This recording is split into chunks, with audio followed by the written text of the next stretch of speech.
Bonjour à nouveau et bienvenue sur The Master's Voice. Je suis Célestial et vous êtes les bienvenus sur cette chaîne. Aux anciens comme aux nouveaux abonnés, soyez les bienvenus. Veuillez vérifier le menu à 3 points en haut ou regarder en bas jusqu'à voir une icône en forme de roue dentée. Cliquez dessus, cliquez sur le mot qualité, puis augmentez la qualité de la vidéo à 720 ou 1080p selon ce qui est le mieux disponible sur votre appareil. Aujourd'hui, je termine être une série de messages que je faisais concernant des révélations politiques importantes que le Seigneur Dieu Tout-Puissant m'a données au tout début et au milieu du mois de novembre de l'année 2020, une année particulièrement marquante. Si vous n'avez vu aucune de ces vidéos, elles concernent la nouvelle administration entrante. Elle concerne principalement le transfert de pouvoir politique sans vote électoro-démocratique du président actuel en fonction, vers un autre président potentiel que d'autres observateurs ne verront absolument pas venir, ce qui pourrait créer une surprise générale et des réactions inattendues. Et aujourd'hui, je vais être boucler la boucle de toute cette série en examinant une parole très grave que le Seigneur m'a donnée le jour où l'Amérique a voté. J'ai donc reçu cette prophétie dans l'après-midi du 3 novembre 2020 et elle s'intitule « Plus de grâce ». Avant de faire cette vidéo, j'ai ressenti un peu non pas un peu, mais vraiment beaucoup de gravité m'envahir. Et je pense que la raison à cela, c'est ceci. Quand on entend quelque chose qui ne se passe pas comme on l'aurait imaginé, quand on entend quelque chose qui va à l'encontre de nos attentes, la réaction humaine naturelle est de le rejeter. La réaction humaine naturelle est de dire « je n'y crois pas » ou « je ne pense pas que ce soit la volonté de Dieu ». Frères et sœurs, vous pouvez le croire venant de quelqu'un qui marche avec le Seigneur depuis longtemps et pas simplement de n'importe quelle manière, mais d'une façon très particulière et mise à part. Parce qu'une chose que j'ai apprise sur le caractère du Seigneur, c'est qu'il déteste l'incrédulité. Il y a beaucoup de personnes qui viennent sur cette chaîne et qui apparemment n'ont pas encore compris que c'est pas une démarche personnelle. Je suis une femme occupée. Il y a beaucoup d'autres choses que je pourrais faire. Il n'y a absolument aucune raison pour qu'un adulte mette de côté du temps pour venir sur Internet et faire des déclarations fantastiques simplement parce qu'elle cherche un peu d'attention ou qu'elle n'a rien à faire. C'est être ce que certains pensent, mais je suis ici pour vous assurer que ce n'est pas le cas. J'ai expliqué en détail que ce travail est une mission spéciale que le Seigneur Dieu m'a confiée il y a des années. Je n'ai même pas commencé il y a des années pour une raison ou une autre sur laquelle je ne m'étendrai pas. Mais en 2019, il a insisté sur le fait qu'il était temps, parce que les informations qui m'avaient été données entre 2012 et aujourd'hui étaient pressantes, urgentes, et beaucoup d'entre elles sont carrément dangereuses. Et ce sont des choses que les personnes qui résident aux États-Unis doivent connaître. Vous devez connaître ces choses pour votre sécurité. Vous devez connaître ces choses pour votre propre information et compréhension. Mais c'est pas tout. Vous devez connaître ces choses parce que dans l'Église moderne aujourd'hui, il faut plus qu'un simple ajustement. Certaines personnes doivent complètement abandonner leur théologie actuelle et, comme on dit, se mettre au diapason. Beaucoup de membres du corps du Christ croient qu'une sorte d'exemption spéciale sera accordée par Dieu aux États-Unis simplement parce que ce sont les États-Unis. Je suis ici pour vous dire, sans aucun intérêt personnel, que ce n'est pas le cas. Ceci est une chaîne qui va proclamer la vérité de la parole de Dieu, que cela soit populaire ou non, que ce soit facile à accepter ou que cela aille à l'encontre d'une théologie établie depuis 50, 60, 90 ans ou plus. Je ne me tourne vers personne d'autre que ma bienheureuse espérance. Et ce que je vous lis, c'est ce que j'ai reçu. Par conséquent, après avoir déchargé ce fardeau qui m'a été confié, il revient à chacun de ceux qui découvrent, à qui l'on recommande ou à qui l'on montre ce travail, de prendre leurs propres décisions finales sur ce qu'ils entendent et ce qu'ils voient. Priez au sujet de ces choses, apportez-les au Seigneur, et c'est lui qui sera le juge final de ce que vous entendez. Donc, l'expression plus de grâce est exactement ce qu'elle signifie. Voici le verset principal. Pour ces choses, je pleure. Mes yeux coulent de larmes, car il n'y a personne près de moi pour me consoler, personne pour ranimer mon âme. Mes enfants sont laissés dans la désolation, parce que l'ennemi a triomphé. Et cela vient de Lamentation, chapitre 1, verset 16. Comme je l'ai dit dans plusieurs vidéos à caractère politique, ce jour-là, très tôt dans la journée, alors que j'allais ce que je vaquais à mes occupations habituelles, j'ai commencé à être oppressée par une lourdeur très pesante, et cette lourdeur s'est intensifiée d'heure en heure, au point qu'à un certain moment, je ne pouvais plus en toute conscience faire mon travail. Je n'arrivais pas à me concentrer, je n'arrivais pas à rassembler mes idées. C'était comme si quelque chose de 100 000 tonnes pesait sur ma poitrine. C'était comme une pression presque asthmatique. Et j'ai précisé que je ne suis pas asthmatique, mais c'était vraiment cette oppression. Et finalement, j'ai identifié cette émotion comme étant de la peur et une grande angoisse. C'est ce que je ressentais. Et je me disais, qu'est-ce qui ne va pas ici? Parce que c'est juste une journée normale, c'est juste une journée de travail normale. Je ne sais pas pourquoi je me sens comme ça. Je ne sais pas trop quoi. Alors, j'ai finalement dû tout arrêter et aller passer du temps dans la présence du Seigneur. Et j'ai dit que lorsque je me suis assis, mon cœur se serrait, et je voulais savoir ce qui n'allait pas chez moi, mais je n'ai même pas eu besoin de prier ou de demander à Dieu, qu'est-ce qui ne va pas chez moi? J'ai expliqué à de nombreuses reprises que je reçois des transferts d'émotions du Seigneur. Parfois, cela vient même d'autres personnes, je ressens leurs sentiments, mais la plupart du temps, c'est avec le Seigneur que cela se produit, où je reçois un transfert d'émotions de sa part. Parfois, c'est pour attirer mon attention. Et parfois, c'est simplement pour que je puisse comprendre sa position et m'identifier pleinement à ce dont il me parle. En très peu de temps, il m'a donné ces paroles et il a dit « Je n'accorderai plus aucune grâce à l'Amérique. Sa période de grâce est terminée. » Il a dit qu'il allait livrer l'Amérique à ses bourreaux et à ses destructeurs. Il a dit qu'elle serait capturée et souillée, comme une femme prise par surprise, puis sexuellement abusée par ceux qui l'ont capturée et qu'il la garderait en captivité jusqu'à ce qu'elle soit finalement tuée, et que son corps nu serait jeté au bord de la route.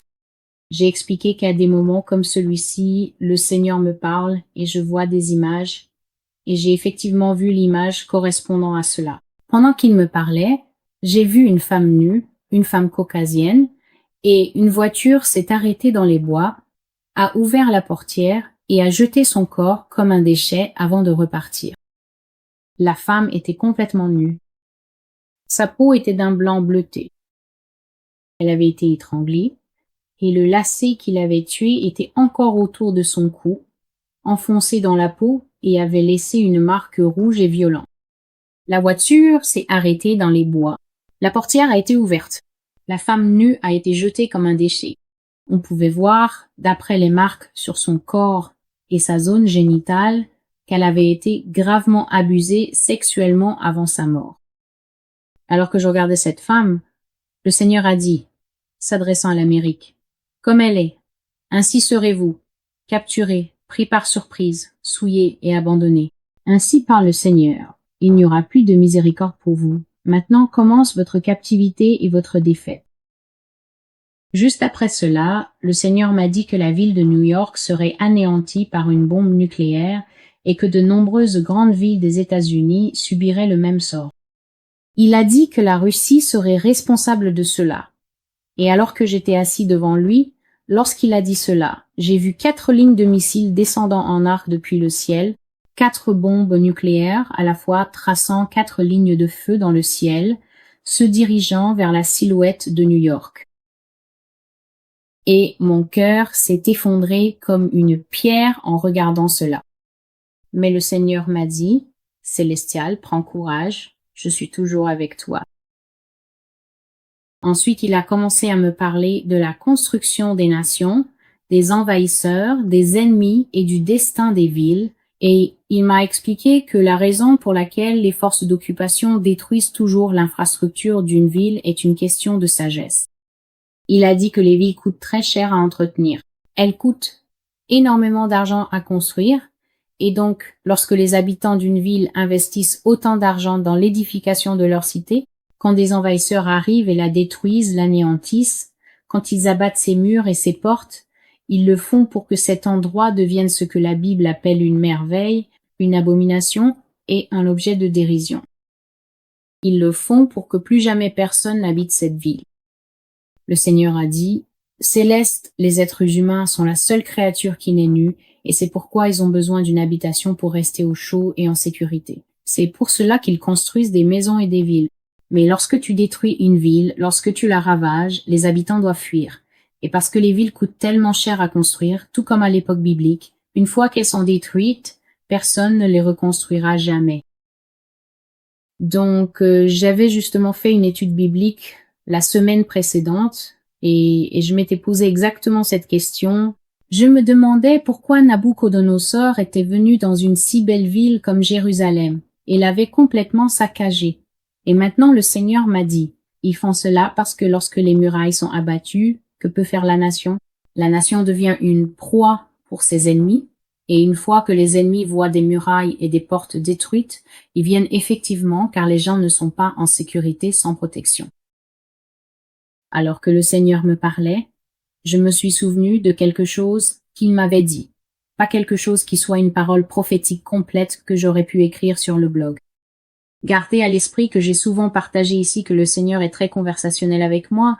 Il me dit beaucoup de choses qui ne sont pas de la prophétie à proprement parler. Je les appelle des aperçus prophétiques. Il me les donne comme une sorte de pour information. Tu dois savoir cela, Célestial. Garde cela à l'esprit. Et l'une des choses qu'il m'a dites, c'est que pendant la période où cette nation sera détruite, et frères et sœurs, si vous êtes nouveaux sur cette chaîne et que vous pensez que la nation américaine est trop grande, trop puissante, trop bien protégée, trop fortement militarisée, ou qu'elle a trop de pouvoir et d'influence à l'échelle mondiale pour jamais être touchée par ses ennemis, je vous suggère d'aller tout en bas de cette chaîne, commencer par les anciennes vidéos et progresser jusqu'à nous rattraper là où nous en sommes. Non seulement cette nation sera attaquée, mais elle sera complètement envahie. Elle perdra lors de l'invasion et elle sera finalement décimée. L'une des choses que le Seigneur m'a dites, c'est que les citoyens de l'Amérique fuiront vers les 4 coins de la terre pendant la destruction de leur nation. Mais où qu'ils aillent, ils ne pourront pas se cacher. C'est ce qu'il a dit, parce qu'ils ont un accent distinctif et aussi un schéma de personnalité particulier que toutes les autres nations du monde reconnaissent. On peut toujours opérer un Américain en vacances.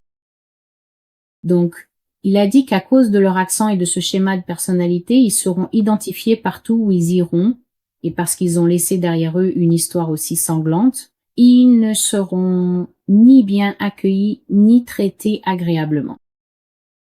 Voici ces mots exacts. Leur façon de parler les trahira partout, absolument partout, tout comme l'ancien Israël désobéissant autrefois.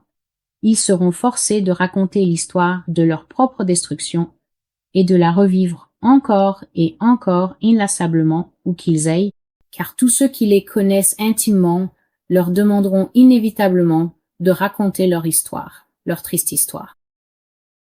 Le Seigneur a poursuivi cette conversation, puis il a dit, « L'Amérique mourra de faim. En temps de guerre, ses canaux et ses portes seront fermés. Il n'y aura aucun moyen de faire entrer ou sortir des provisions, et les Américains descendront au niveau des chiens.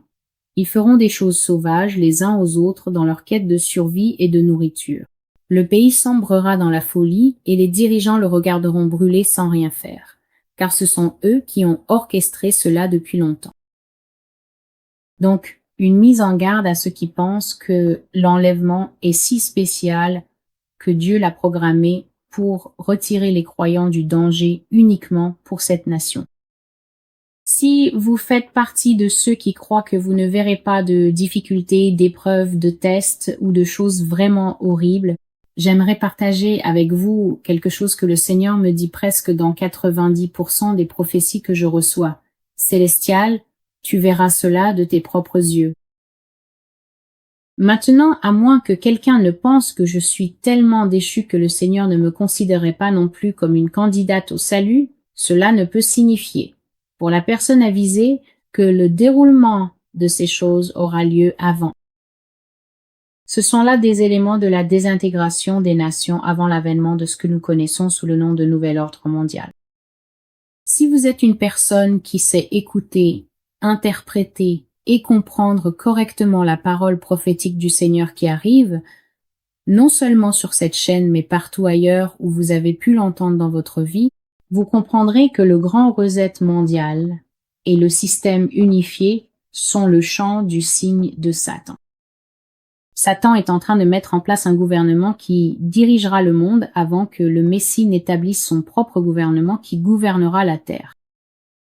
Une partie de la sagesse à ce sujet, c'est que la Bible dit que le diable n'a qu'un court laps de temps qui lui a été accordé. La Bible dit aussi que le diable descendra vers les hommes, qu'il habitera avec et parmi eux, et que le niveau des êtres humains déclinera, passant de la clarté, de la sagesse, de la miséricorde, de l'amour et de la bonté les uns envers les autres, à un esprit d'illégalité, et que le mystère de l'iniquité s'élèvera dans l'homme jusqu'à ce que la parole de Dieu appelle les jours de Noé reviennent sur cette terre. L'enlèvement ne viendra pas avant cela. Si vous êtes une personne qui pense que vous ne verrez pas l'Antéchrist s'élever et régner avant le retour du Seigneur, alors, sans vouloir manquer de respect, tout ce que je vous recommande, c'est de retourner aux Écritures et de les relire attentivement. Celui qui se fait appeler Dieu et qui se tiendra dans le temple en disant qu'il est Dieu viendra effectivement parmi les hommes, et les hommes seront là pour l'accueillir, et l'élite ne sera pas partie, car la Bible dit qu'il s'élèvera une séduction si grande que même l'élite pourrait en être trompée. Si l'élite n'est pas là, alors elle ne peut pas être trompée par cela. Et puis, à qui le Seigneur s'adresse-t-il dans Matthieu 24? À qui demande-t-il de fuir vers les montagnes? À qui dit-il toutes ces choses, que certains d'entre vous seront jetés en prison pendant 10 jours et mis à mort à cause de votre témoignage? À qui s'adresse-t-il si nous ne serons plus là? À méditer. Le Seigneur a dit que la faim et la famine, la folie est quelque chose que j'appelle personnellement, que je désigne toujours sur le blog comme l'anarchie de Purge, arriveront. Je n'ai jamais vu le film Purge. Anarchie, mais d'après ce que j'ai compris, il en est déjà à sa 5e ou 6e série. Et en gros, l'anarchie de Purge, c'est une situation qui dépeint l'effondrement de la civilisation à la fin des temps. C'est le moment où les gens abandonnent toute raison, ils rejettent la sagesse, ils mettent de côté tout ce qui peut être appelé la compréhension, la réflexion et le cœur empathique de l'homme, et ils deviennent essentiellement sauvages les uns envers les autres. Rien n'est interdit, rien n'est trop mal, rien n'est trop méchant, et toutes ces choses se produisent dans une société où, fait intéressant, les forces de l'ordre et l'armée sont soit absentes, impuissantes, ou ne sont pas incitées à intervenir. Donc, j'ai des rêves sur le blog où j'ai vu à quoi ressemblera la société des États-Unis. Elle avait littéralement été anéantie par des frappes nucléaires. Il semblait toujours faire sombre dans ses rêves. Il n'y avait pas d'électricité, pas de gouvernement, aucun dirigeant disponible, et les gens essayaient simplement de survivre comme ils le pouvaient. Le Seigneur a dit que dans cette nation, il y a d'autres dirigeants en plus de ceux que vous voyez. Il a qualifié les dirigeants en poste de marionnettes. Il a dit, ce sont des marionnettes qui prennent leurs fonctions et font ce qu'on leur dit. Des marionnettes sans esprit, sans volonté propre. Céleste, les véritables architectes de l'Amérique, c'est à dire non seulement ceux qui ont réellement construit l'Amérique, mais aussi ceux qui ont dirigé ce pays en coulisses depuis toujours, ce que j'appelle la main invisible, les véritables architectes de l'Amérique en ont fini avec elle maintenant. Ils ont pris ce qu'ils voulaient. Et maintenant, ce qu'ils veulent, c'est leur nouvel ordre mondial. Leur nouveau système mondial va s'imposer quoi qu'il arrive.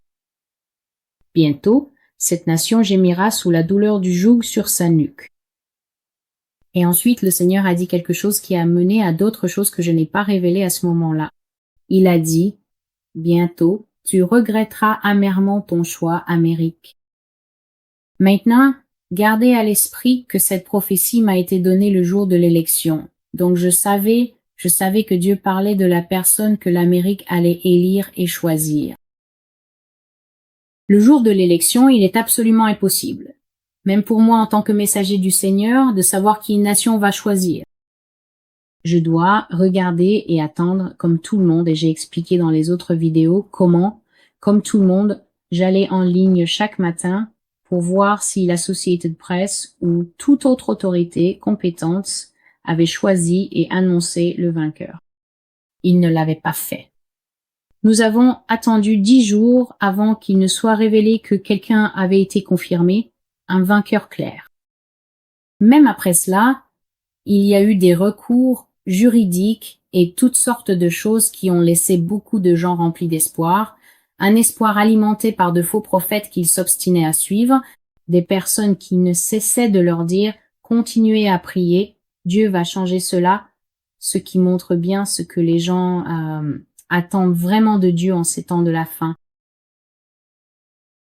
Ainsi, la prophétie se termine simplement par moi ajoutant quelques éléments que le Seigneur déposait dans mon esprit. Des choses insistantes, des choses que j'entendais encore et encore tout au long de la journée, mais pas des choses que je pourrais réellement ouvrir sur le blog de Master's Voice et écrire en disant « Ceci est une prophétie ». Je n'arrêtais pas d'entendre « L'Amérique brûlera, l'Amérique brûlera ». La période de grâce est terminée. La période de grâce est terminée. Une autre chose que j'entendais sans cesse était « Dieu n'attendra plus. Votre jugement est arrivé. » Une autre chose était « Le nouvel ordre mondial est arrivé. » Et donc, j'ai écrit que ces choses viendraient sans avertissement à n'importe quel moment de la journée et tant qu'elles ne se rassemblent pas en une parole prophétique ferme, pour laquelle je reçois l'instruction de la publier sur ce blog, je me contente de les noter. Donc, à ceux qui pensent que cette nation ne sera pas frappée par une bombe nucléaire, cette nation sera frappée par une bombe nucléaire. À ceux qui pensent que cette nation est militairement forte et ne pourra jamais tomber face à un conquérant, permettez-moi de nommer vos conquérants, comme je l'ai fait dans la série sur la Russie et la Chine. Ils sont la Russie, la Chine, l'Ukraine, Taïwan et 2 autres nations importantes qui ne m'ont pas encore été révélées de manière précise, mais l'une d'elles est assurément une nation asiatique d'une influence et d'une notoriété considérable sur la scène internationale, jouant un rôle significatif dans les affaires mondiales. C'est la fin de la parole. Il n'y a plus de grâce. Je suis Célestior, et voici la voix du Maître. Jusqu'à ce que nous nous revoyions, au revoir,